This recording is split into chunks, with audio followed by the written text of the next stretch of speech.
So good day everyone, I'm here again, I'm Gary. So today we're going to be discussing the topic on power.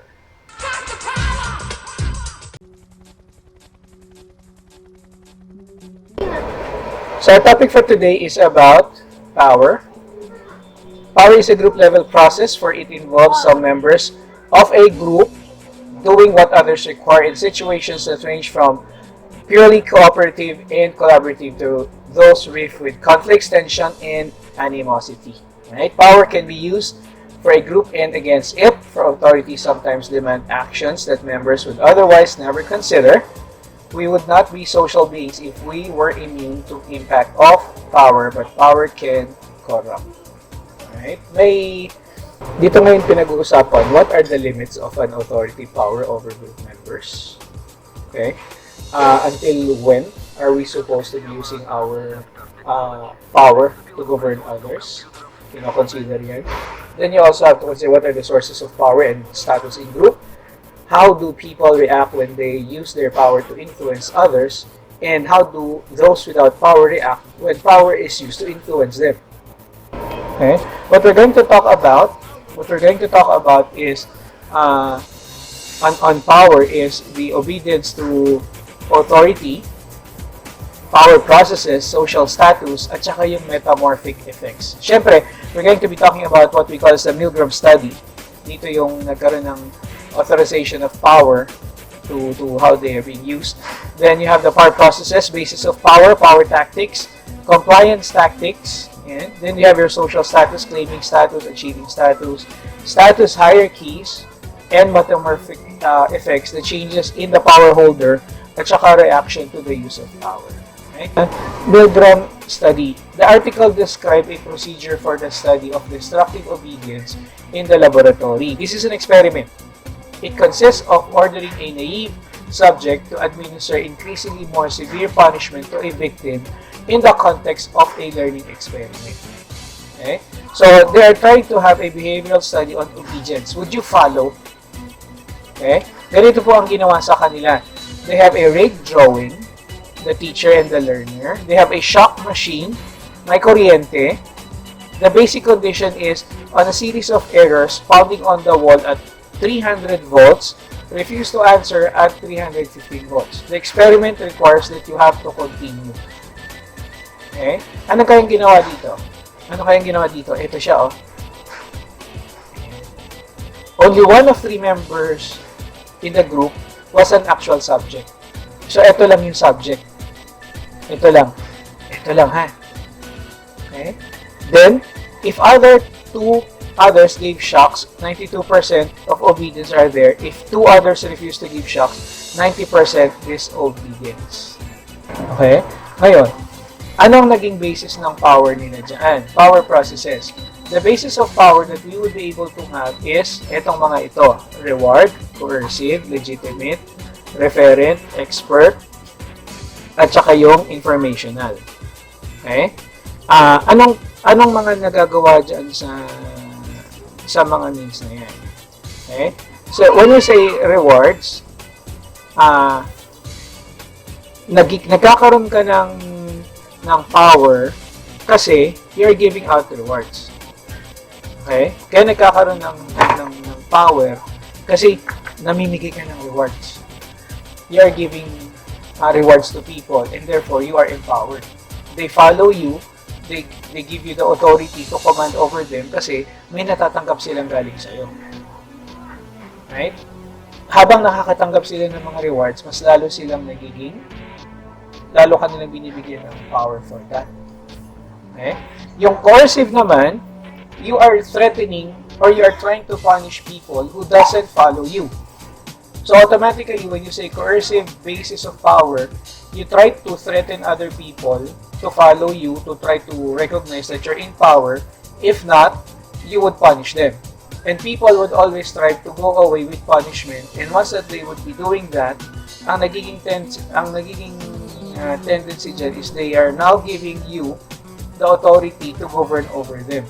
So binibigyan mo na ng power itong mga taong ito or yung mga individuals na yan kasi nga na nagkakaroon na ng threat or nagkakaroon ka ng avoidance to punishment. So you also have there the concept of legitimate power, sanctioned right to influence. Right? You are the legitimate individual to have the power in the organization.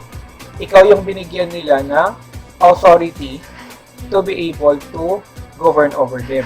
Sino yung mga yan? Usually, they're the ones who is being elected, they're being voted, or anyone who is given the right to influence. Okay? So, halimbawa, in our school, you have the president. She has the right to influence people. She has the right to govern, to overlook, and to all those. Kaya siya nag-approve ng ating mga letter, siya nag-approve ng ating mga request. Okay? Because she was given the right to influence. She was sanctioned. So, the power that she has, that she occupies, is considered to be legitimate. Okay? Then, you also have your referent. Referent power utilizes identification, respect, and attraction. The person has power because he is identified as such. You also have the expert power. When we talk about the expert power, we're talking about skills and abilities. Right? Anong skills and abilities mo yan? Kung gawin nyo ito, they would follow because they would trust you to be an expert in doing what you are doing. Right? And you're not supposed to be abusing that. Napapasun sila kasi yun nakalagay sa program mo. Because you have the skills and you have the ability to do such. Oh. Di ba yung mga yung mga sa inyo pagka naman nagre-research po kayo, tapos nagtatanong po kayo sa amin, you are giving us the authority, you're giving us the power to alter what you're doing. Kasi nakagawa ka na ng ideas mo, tapos binago natin siya. Because you trust us to be the expert in the field. Skills and abilities natin yan. And the last one, you have your informational power. Access to and control of information. If you have the information, you have the access to information, you are gaining the power.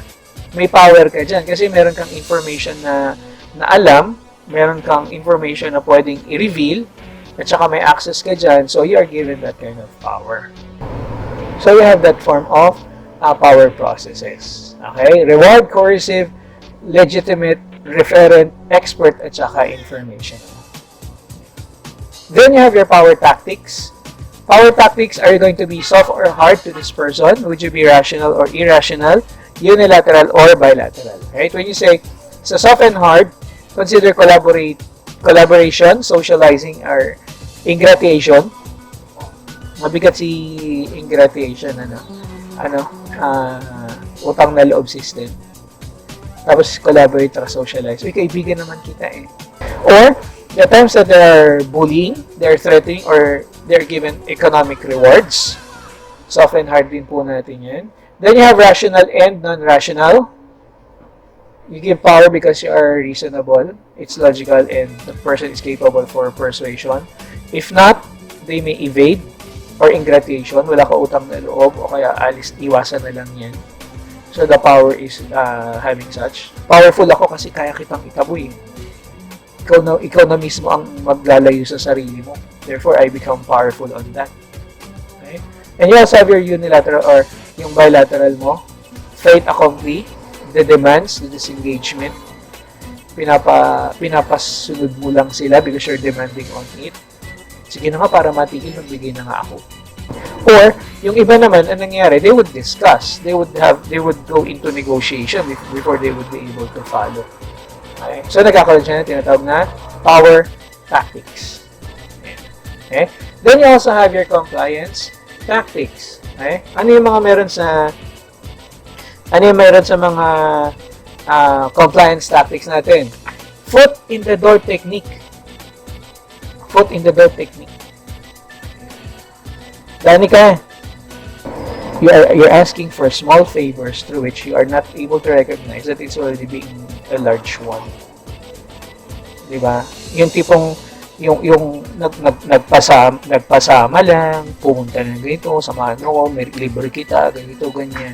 Hindi siya nag-ask directly na, let's go out and have a date. Pero ang inano niya is, maliliit na favor. Na ikaw naman, on your part, maliit lang naman to, wala namang kaso ito. Behavioral commitment. Right? You have the behavioral commitment through which they would ask you to commit first before they would reveal. the entire cost. They would ask for your commitment first, and when you are already committed to them, then they would be able to reveal the real cost of what they're offering. And the last one is brainwashing. Right? Combining a series of compliance tactics with physical threats. Brainwash ka nila. They would try to put concepts into your thoughts, combination of everything. Tapos, sasamahan nila at times of physical threat. Now, you also have your social status, claiming status, achieving status, at saka yung status hierarchies. Tignan mo natin, claiming status, you have your power status. It is relational. It requires people interacting with people. You would not have power if you're alone. So you have to have other people to ensure the power. Okay? Power tends to be unevenly distributed. Yung power cannot be equal. Sometimes there are people who are powerful. They are very powerful, and you have the ordinary people. Okay? Power is dynamic. Ebbs and flows would be there, negotiated through interpersonal maneuverings. That's what you call as politics. So politicians would try to promote, or they would try to campaign so that they would be able to promote themselves interpersonally, so that they would be able to be placed in power. Okay? Kaya nga gusto ng mga politicians kaya sila tinawag na mga politicians, because they would ensure politics. Gagamitin ko ang lahat ng kaya ko to try to change your concept, your thoughts, into my favor. In that way, I would be having the dynamics of being in power. Okay? In terms of your claiming of status, people would be able to utilize powerful speech, direct or frequent or loud. They would have disclosure, questioning, advertisement, or interpretation. So they have these forms of means. They would disclose. I'm in charge. Ako ang tutulong sa inyo. Ako ang ganito. Ako ang ganyan. So they'll be having those. They may tend to question. Alright? Magtatanong sila about their kayo ba ay nagugutom? Kayo ba ay kailangan ng ganito at ganyan? So, may mga needs yan. Further, they would also advertise. Right? Kung gusto nyong magkaroon ng kalayaan, iboto ninyo ako. So, they would be doing that. Right? They would also acknowledge. Right? Nararamdaman ko po ang inyong nararamdaman, kaya iboto niyo ako. They would interpret. Right? For themselves. They would confirm. Ako po ang solusyon, and I would reflect yung mga ginagawa ng mga politician, di ba?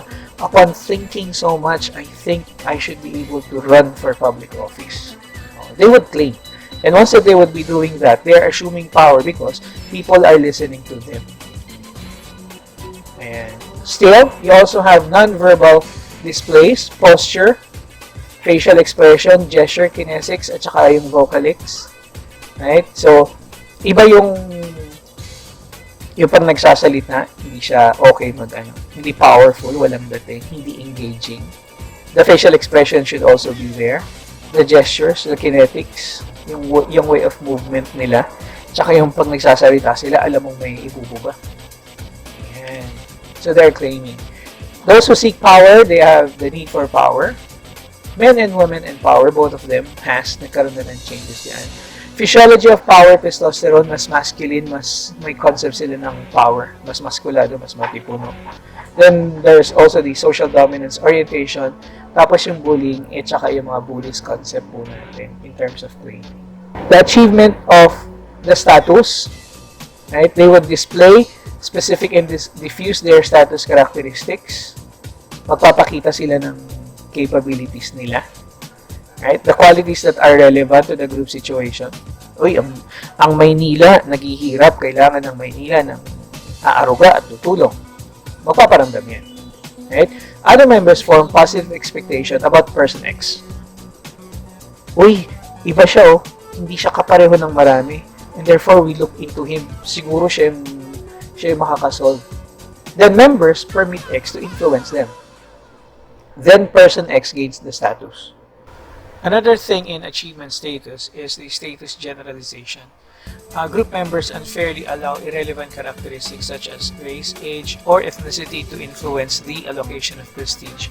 So they would try to allow things like race. So if you're black or you came from a certain group of people, right? Of course, they also consider when you're aged, when you're you're older, so it may affect the means of allocation of the prestige. So individuals in privileged categories like males and professionals achieve status in groups more easily. So halimbawa, sa isang grupo, mas nako-consider na powerful yung mga lalaki, yung mga professionals, or those who are given means through which they could assume power ahead of others. So, dito ngayon po pwedeng ipasok yung concept na tinatawag nating entitlement. Okay? Then, status allocations are particularly unfair when individuals who are members of stereotype minority societal group are solos, or as we call as underrepresented. So, halimbawa, meron kang isang group coming from a minority and they're stereotyped, parang mahirap tanggapin that they would be able to assume power. Halimbawa, people from mga minority groups natin, naging doktor, halimbawa, or nagkaroon ng mga needs like that.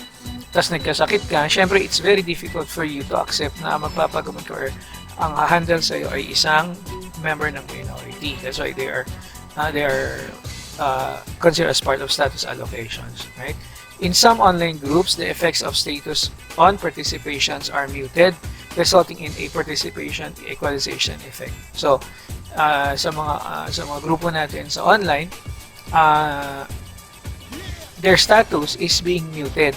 So, whether mayaman ka or mahirap ka or you're part of this race or you're part of the age group, so ang tendency niya nagkakaroon ng equalization because you are being muted. So, lahat kayo equal na makikinig or to whoever is in charge. Lahat kayo magkakaroon ng similar means of participation and you are equalized with that. Okay? Now, meron tayong tinatawag na status hierarchies. Status differentiation in groups may be evolved adaptation in human groups. Even in leaderless groups, di ba may mga times na when you have your groupings, ang nagiging reason mo ay wala naman mo kaming leader, lahat po kami nagkaroon ng equal means dyan. So the status differences emerge quickly as the group organizes hierarchically. Right? Here, you have to consider Michel's iron law of oligarchy. In any group, power is concentrated in the hands of a few. Kaya meron tayong mga laws like against oligarchy, ilan lang ang nagpapatakbo. So, the power is isolated with them.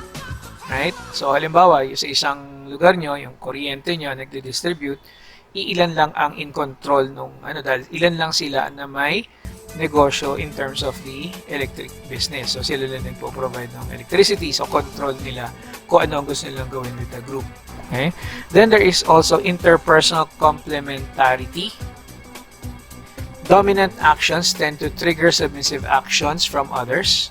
So, the tendency to become dominant in terms of their action. So, it would be triggering. So, yung mga hindi ganun ka-dominant, pwede niyang ma-trigger na submissive yung action ng ibang tao kasi dominante na masyado itong isang taong ito.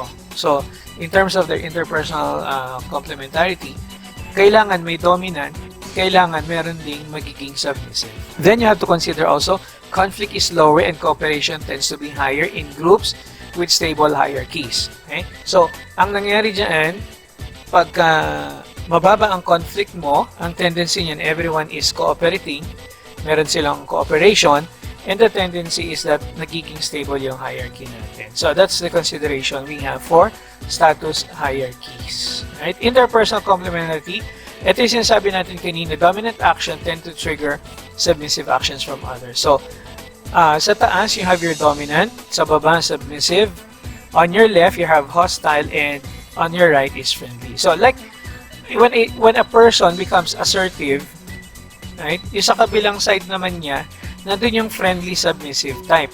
Okay? Kung titignan niyo sa paradigm natin, the arrows would work in between of being friendly and submissive, which is they would seek help or they would act friendly.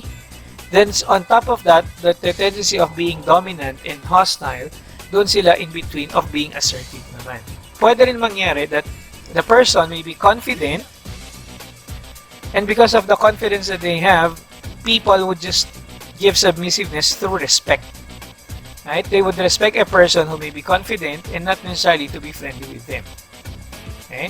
They could also have people who are dominant, in between dominance and being friendly, they could lead, right?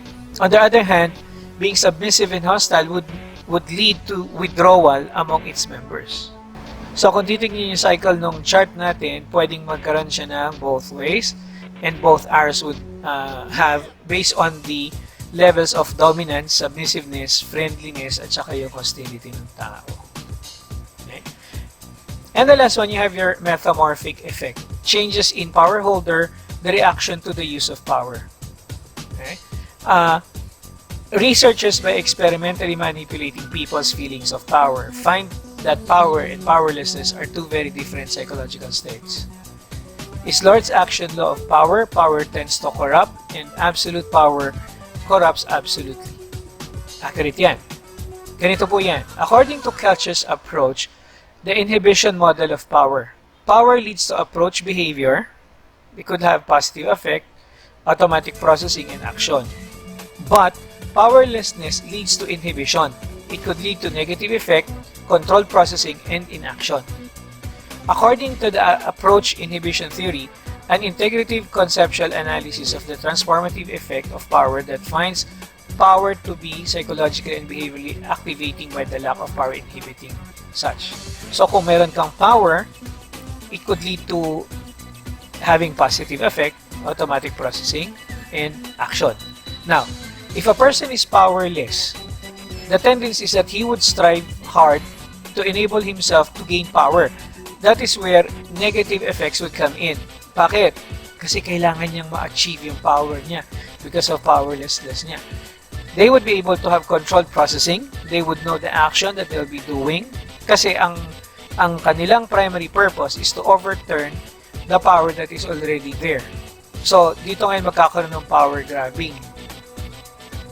Yan. Changes in the power holder. Typically, there would be positive effects of power. Typically, yun yung proactive. They would be engaged. Kasi may power siya eh. I have the capability to do this. Positive and strong emotions. They would be goal focused. They would have positive emotions. Enhance cognitive functioning. And insulate from influence. They're the ones who are influential instead of being the ones who is being influenced. Okay? On the other hand, negative effects of power, if you have the power, you tend to become risky. You take the risk because you know that you have the power. It also negatively affect others' emotional experiences. You would tend to bully or you would tend to abuse the power. Yung sinasabi natin kanina, there is also the level of corruption. Then there's the loss of empathy and social attentiveness. You don't feel other people's feelings because you're already in power. Hindi mo na naiintindihan yung nararamdaman ng iba kasi nilamon ka na nung pagkakaroon mo na ng kapangyarihan or yung capability to manipulate others. Then, also there is self-satisfaction. Nagiging self-satisfied ka na, then the drive goes lower. Okay? There's also the coercive use of power to influence others.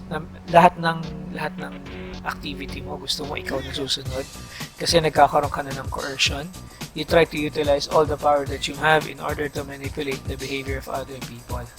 And there are times in which we call as the Batseba syndrome, you become less ethical. Nagiging bastos, nagiging abusado, nagiging corrupt kasi alam mo na meron kang power. Right? Then there's also the reaction to the use of power. There is resistance to influence. Yan yung mga tinatawag nating mga revolutionary coalitions. They form out groups kasi they would resist the influence. Ayaw nila yung nangyayari. There's also the tendency for them to become reactants and the conflict and rebellion authority, which we call as the ripple effect. Kasi nagkakaroon na siya ng building of a bigger group of people kasi nagkakaroon na sila ng resistance to influence. Kahit nung sabihin natin influential yung isang grupo, ang tendency they would resist until they would be able to form rebellion and yung mga conflict concepts natin. Okay? According to Kelman's three-stage model of conversion, there is compliance, identification, and internalization. Compliance, sumusunod lang ako. Right? Then I would identify, even if they have the power and I'm a follower, then it also makes me attached or identified to someone who is in power. Okay? And the last one, there's the internalization. Nakakaroon na siya ngayon ng needs na ako rin, kailangan may power ako. Okay?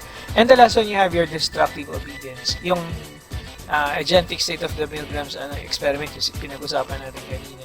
Then also, yung mga examples mo dito through which they follow but it becomes destructive, nakakasira. Alright? So, even if they're able to follow, ang assumption lang kasi dyan is that they have people that they follow too, they are obedient, and those people might be just using their power in order to manipulate a certain behavior of people. Right? So, yun yung tinatawag po natin the utilization of different forms of power. Okay? So, we have the discussion on obedience to authority, power process, social status, and metamorphic effects. Right? So, there you have it. Everything that you need to know about power within a group system. So, I'm Gary. So, wishing everyone to stay safe and God bless. Thank you very much. Goodbye.